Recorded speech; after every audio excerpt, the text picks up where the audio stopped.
instructors don't tell you this. Before you enter architecture, you have to know this.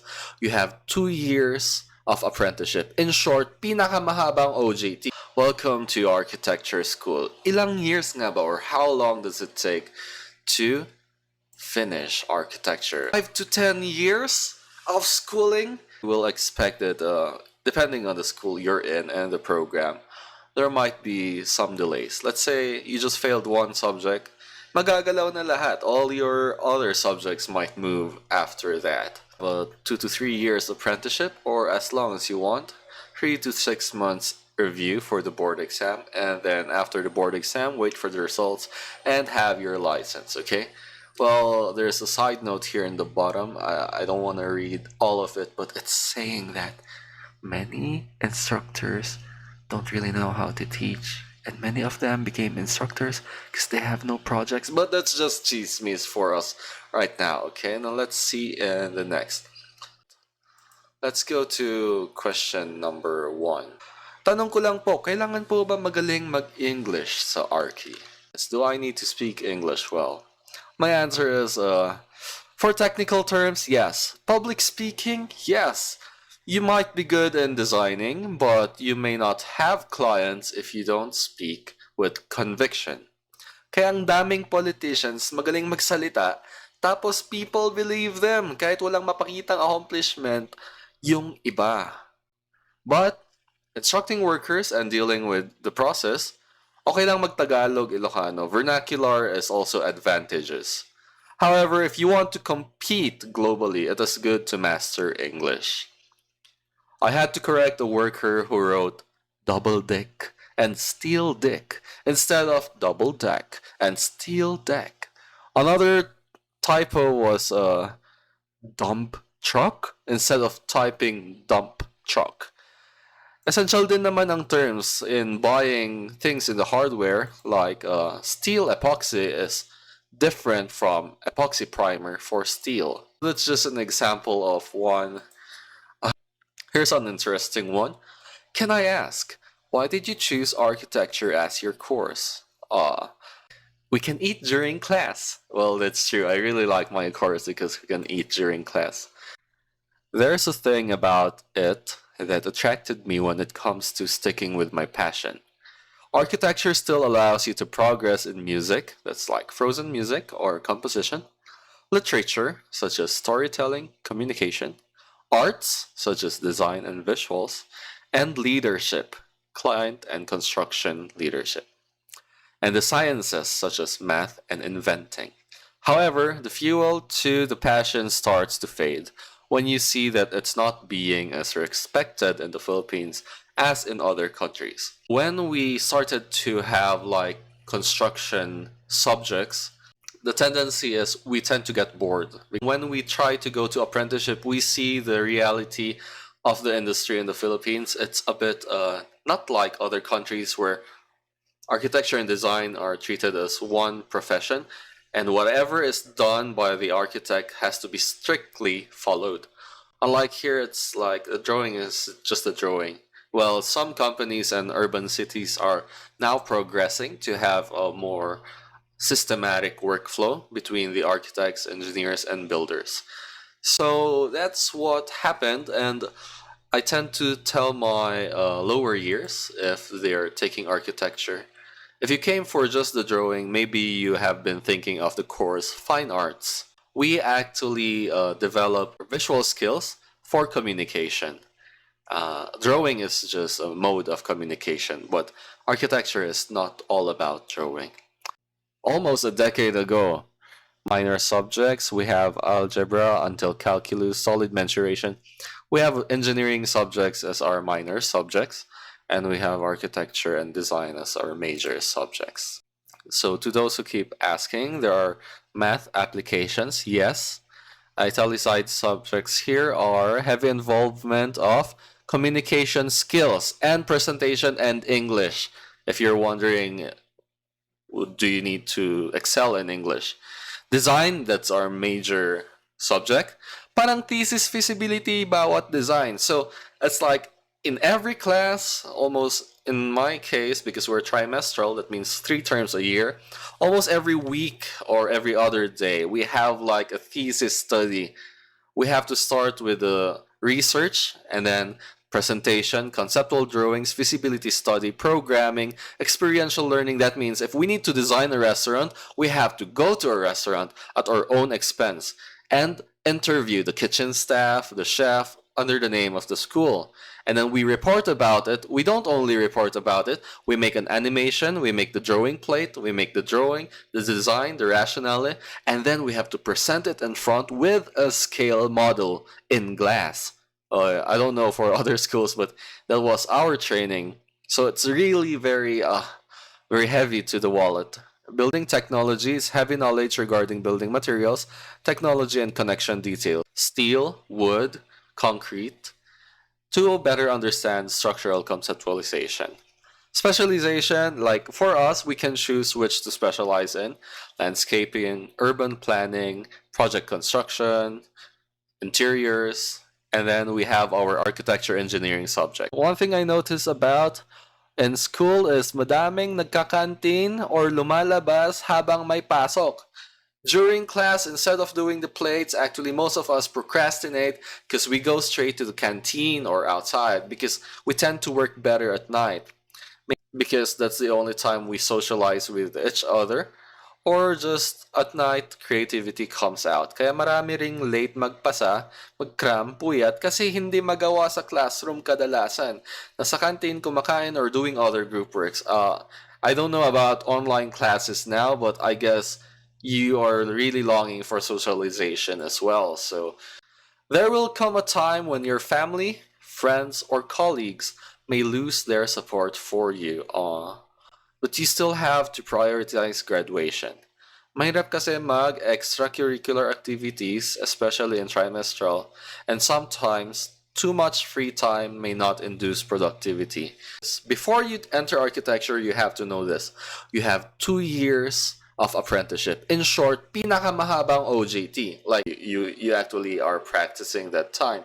You're like a resident doctor. But here, this is before you get your license, you have to have at least 2 years of site, field, office, supervision. It's written here ABCD. In the construction site, teaching workers or learning from them, giving their salary, instructing them the work to do while learning with them. In the office, drafting, so you'll work with draftsmen, interior designers, engineers. You'll start to compute for estimates. So that's why we should not fight each other. We're actually supposed to work together. But why in the permits, that's another story, okay? So in apprenticeship, you will choose a mentor who you will learn from for 2 years, and it must be an architect, okay? You can only choose an architect as your mentor, and you will see the drawings come to life, and the good and the corruption and the industry. Minsan, ikaw ang magpapasahod sa mga construction workers.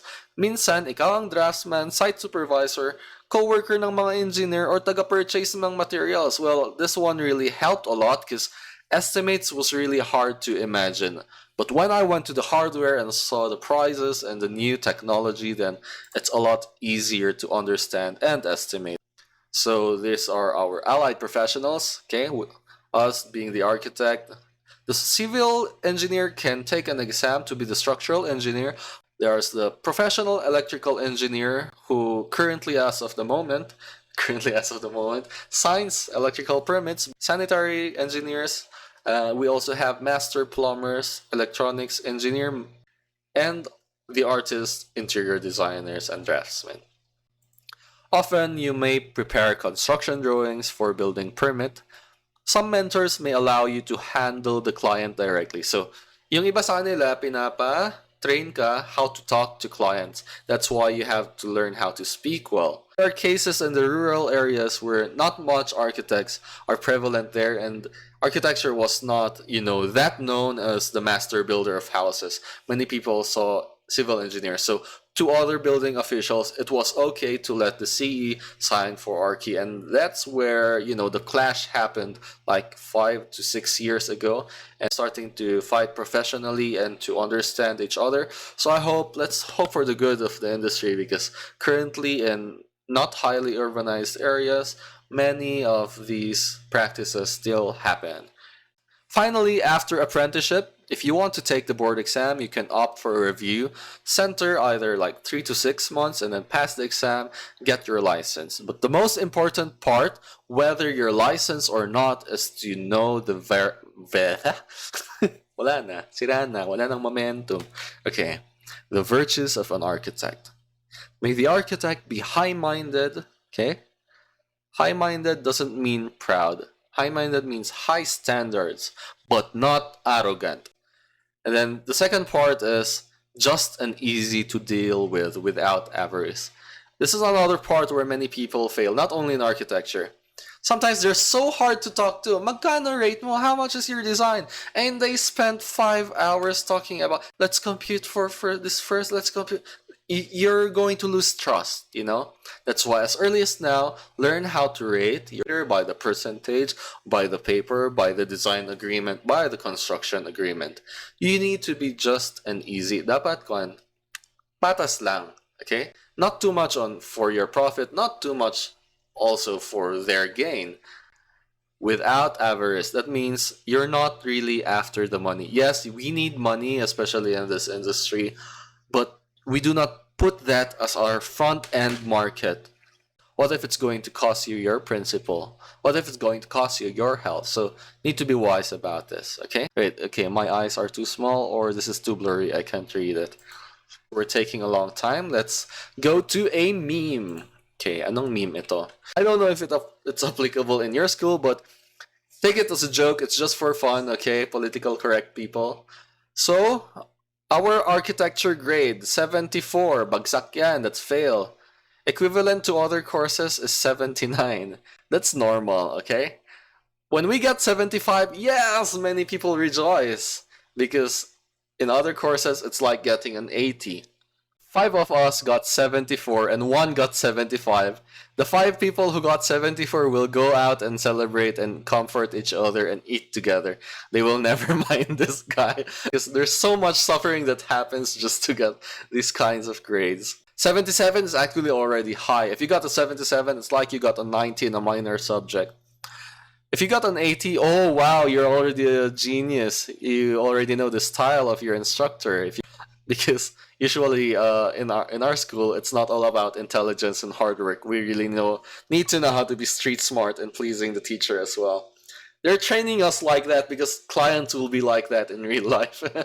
But after my first 74, all my subjects, got disrupted, and then we were delayed. So around 400 freshies, only 8 of us graduated. 1 person graduated first, 2 second, and then there 5 of us graduated the same time late. Oh, so sad. And so even in design, we use math. This is because the Philippines is near the equator, so most of the places are hot and humid. Well, I live in the cold place, but we have to learn how to compute for like the azimuth and then longitude and latitude, or the angle of the sun, in order to know the best length to make our canopy or our roofing, okay? And the best way for air to flow inside the house in case you have no electricity for air conditioning. You just start to design the house and they just look at the aesthetics and, wow, ang ganda, okay, let's put a canopy for design, and that's okay.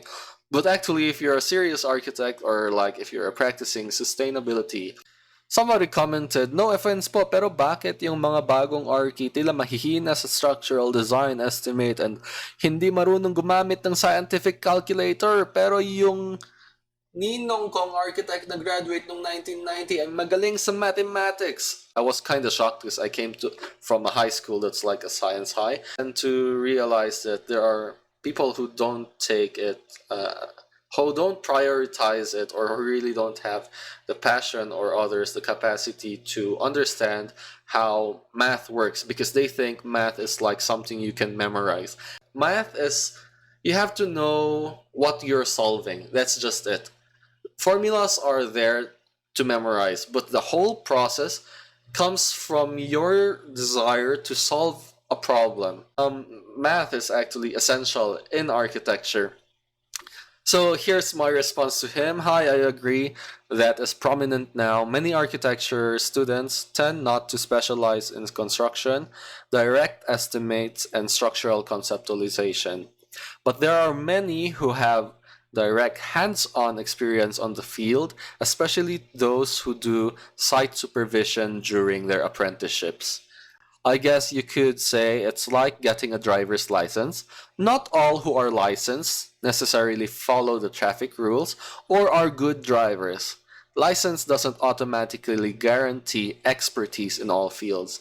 My friends who are licensed when I was still a student are still asking me to teach them some things that I had more experienced in, which made me a bit shocked.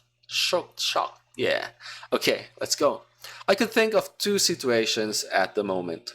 Number one, the architect didn't really care much about construction and contractor methods. Maybe he was focused more on the design and drafting and render competitions. Yung puro itsura lang.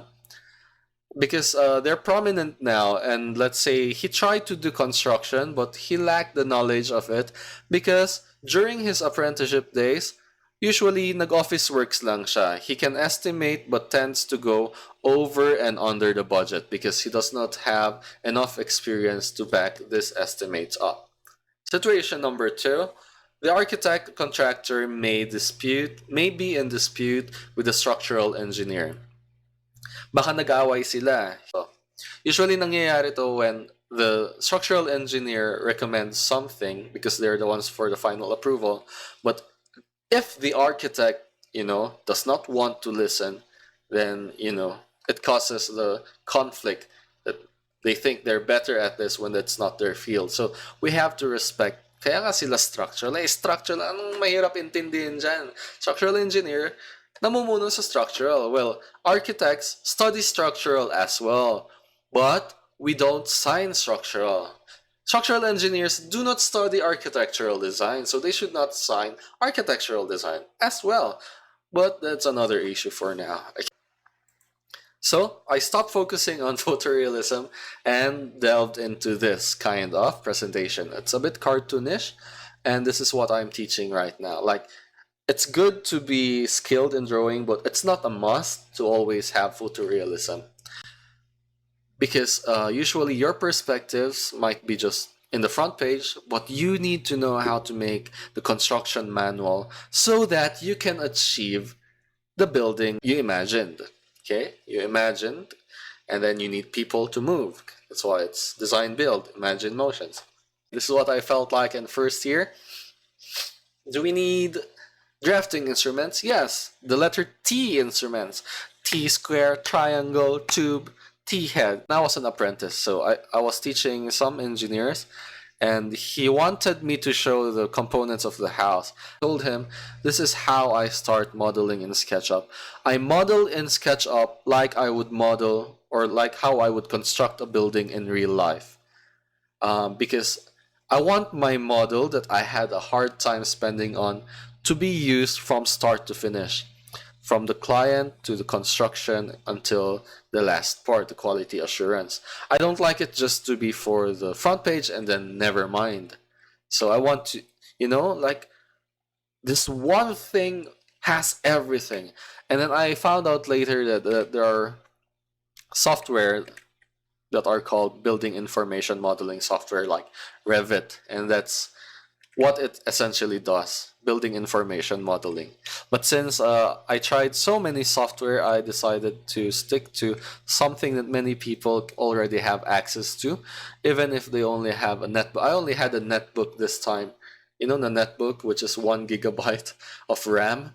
There, I started there, and it works. Well, I waited for lag, but it works. So that's it. There's so many different more questions for architecture students, but The one that stayed by my side even if my friends left me or my girlfriend broke up with me was really SketchUp. SketchUp talaga. Because your drafting instruments, it's up to you if you still want to use it when you're an architect, but if you can master a software, then from student to apprenticeship, to earning, to architecture, to construction, if you can just use one software for all of that, why not, right? I only did that after learning all the other software. So most of my office time in apprenticeship was finishing the work and then looking for software to make my work easier kasi tamad talaga akong tao. So that is for the architecture student organization. Pa-design tayo sa aso. Oh my, gusto like frequent questions dapat yan, wrong grammage. Okay, so get into the technology. It's never too late, okay? See you next time. It's my first time to show my face, by the way.